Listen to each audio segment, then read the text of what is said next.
Hello bakunzi ba sheni yacu ya YouTube, turabaramukije kwa Amahoro y'Imana abane namwe aho muri hose abagereho. Nkuko twama tubibabwira rero, ni YouTube channel yacu, ni YouTube ishikiriza intahe zitandukanye zidufasha kubandanya urugendo rwacu kuduhumiriza rwose mu gakiza kacu. Imbere yuko dutangura n'uyu munsi tubabwira yuko dufise intahe, reka ndagusaba utaragira subscribe ufyonde subscribe canke sabone kugira ngo igihe cyose dushitse ku intahe zacu uze wama uba wa mbere mu kuronka intahe zacu. Imbere yuko twakira intahe ya mugenzi wacu twabateguriye uyu munsi, reka tubanze tumira amate gato turaje tubandanye.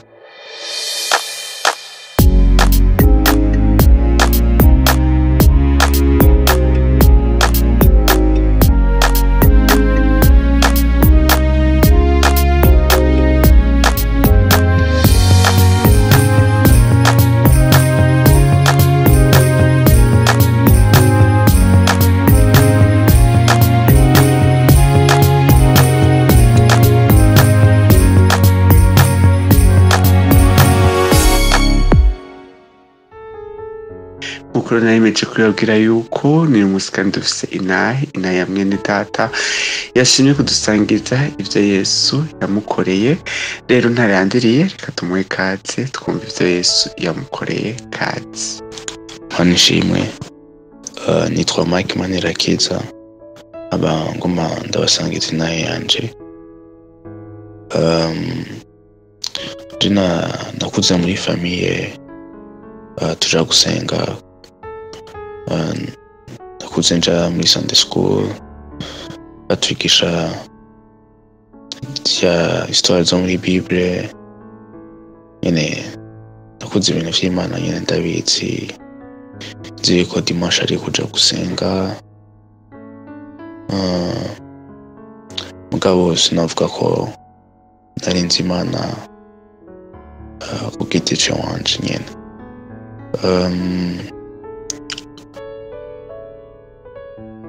Nari mfise ibibazo mu mutwe nkiyumvira mbega Imana nimbera yaremye isi, Imana yavuye he? Ibibazo biri compliqué nyene, nkiyumvira mbega shari Imana, nkaguma nibaza ibintu vyinshi nyene. Mugabo naciye ndavyihoza ko hari igihe vyamena umutwe kandengera.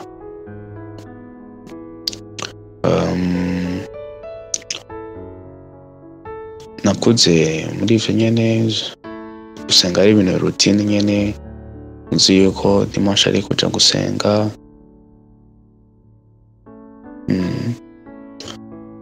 Ama no kw'ishuri, umva nakuze kw'ishuri, nize kw'ishuri rya bashira Imana imbere, urumva baratwigisha ibintu vyinshi nyene. Gusa urumva yari kumenya ivy'Imana, mugabo apana kumenya Imana nk'umugenzi tuvuge. Muri 2013 ishuri ryanje barigeze kuritumira kuri CLM, kuri Odeon Palace. Hariho gatheatre kari kabaye nyene bita Heaven Gate Hell Flames.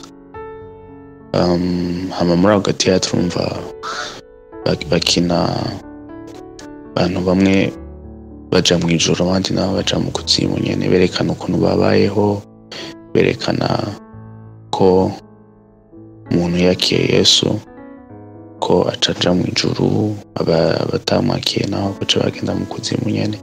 Mba ni muri ako gatheatre nyene karatumye niyumvira mbega basha nk'umuvuye uno munsi nojahe. Ama ndiyumvira ama uwo munsi nyene ndagenda imbere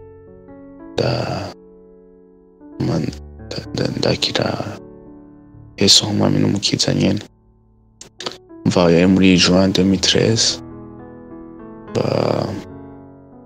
Yubuka nari kumwe n'umugenzi wanje nyene, tumubarira Imana vya bindi tugiye kubiheba kweri, ama y'amapari yacu vya birori biki guhindura ubuzima man.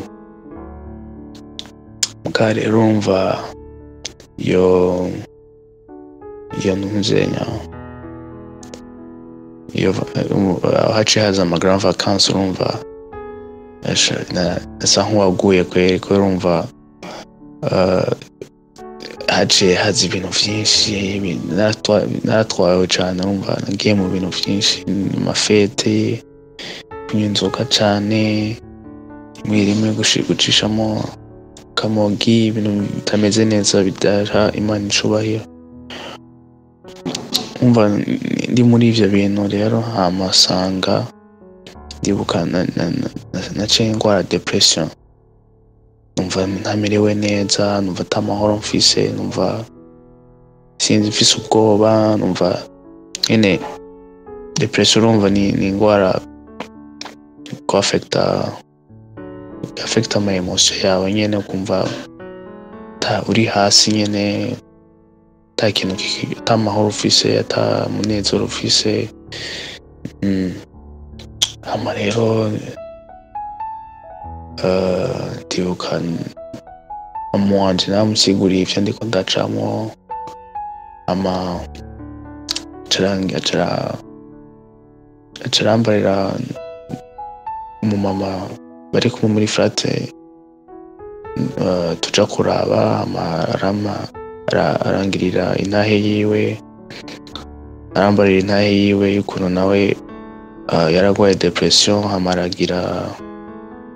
aragenda muri Kenya kwivuza, aragenda mu bindi bihugu kwivuza, mugabo vyose biranka. Mugabo rero amaze kwakira Yesu mu mutima wiwe, ko Yesu yaciye amuhindura, ingwara ya depression irahera.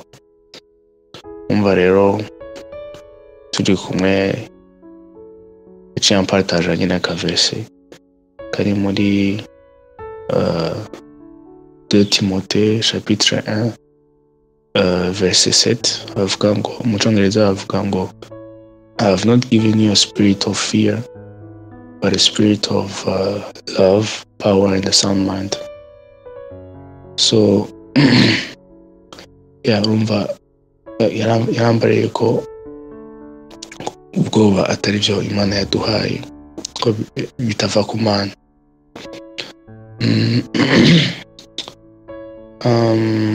Umva rero aciye amfasha, hama ndasubira ndatanga ubuzima bwanje, ndakizwa kandi, hama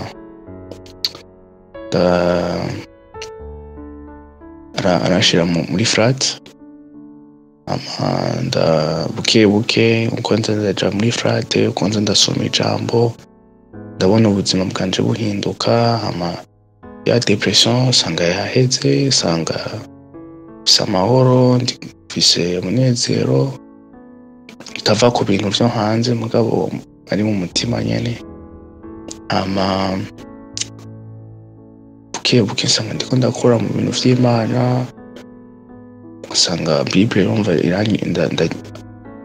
ibintu vyoroshe gusoma Bible, ni ibintu vyoroshe gusenga. Kare wamenga ni ibintu baguhatira canke ibintu sinzi ibintu ndashaka gukora, mugabo nasanze ntanguye kubikunda, ngakunda kuja muri frate, ngakunda guhura n'abandi bantu nyene, abandi bantu dusangiye vyumviro nyene, tukaganira. So Imana yarafashije, narabonye inyugurura imiryango, narabonye inkingira, narabonye ubuzima bw'Imana, ubuzima bwo gukizwa, ubuzima buryoshe. Kubera urumva sinzi ico nokora ngiye mu ngorane ntari kumwe n'Imana.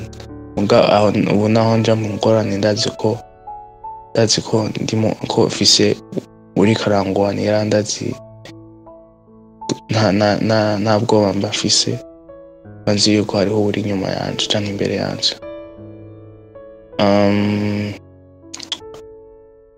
So iyo niyo ntahe yanje. muri Bible havuga ngo taste menga havuga taste and see how good the Lord is. Umva mwese ndamwebise agaragaza Imana, arabe Imana inzopfa yaramu disappointings. So murakoze, Imana ishimwe. Amen, amen, amen, amen. Imana yacu ni nziza, Imana yacu ni urukundo, Imana yacu igira neza. Murumvise ivyo Yesu yakoreye Mike Manirakiza. Nukuri Imana igira neza, yamukuye habi, yamukura mu mwijima imushira mu muco. None uyu munsi arashima Imana kubw'ico gikorwa ciza yamugiriye.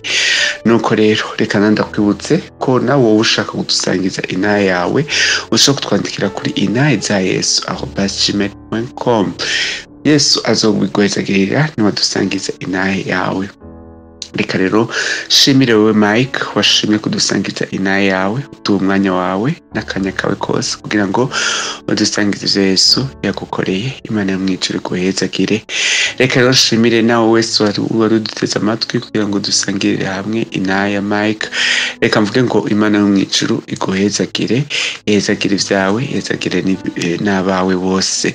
Ndakwibutse ko utawe utari bwagire subscribe canke sabone, ushobora gufyonda subscribe canke gufyonda sabone kugira ngo igihe cyose dushizeko inaha zacu uzoba mu wa mbere uzironka. Rero naho ubutaha, Imana nyina amahoro ibagire neza, ibahezagire. Naho ubutaha, bye bye.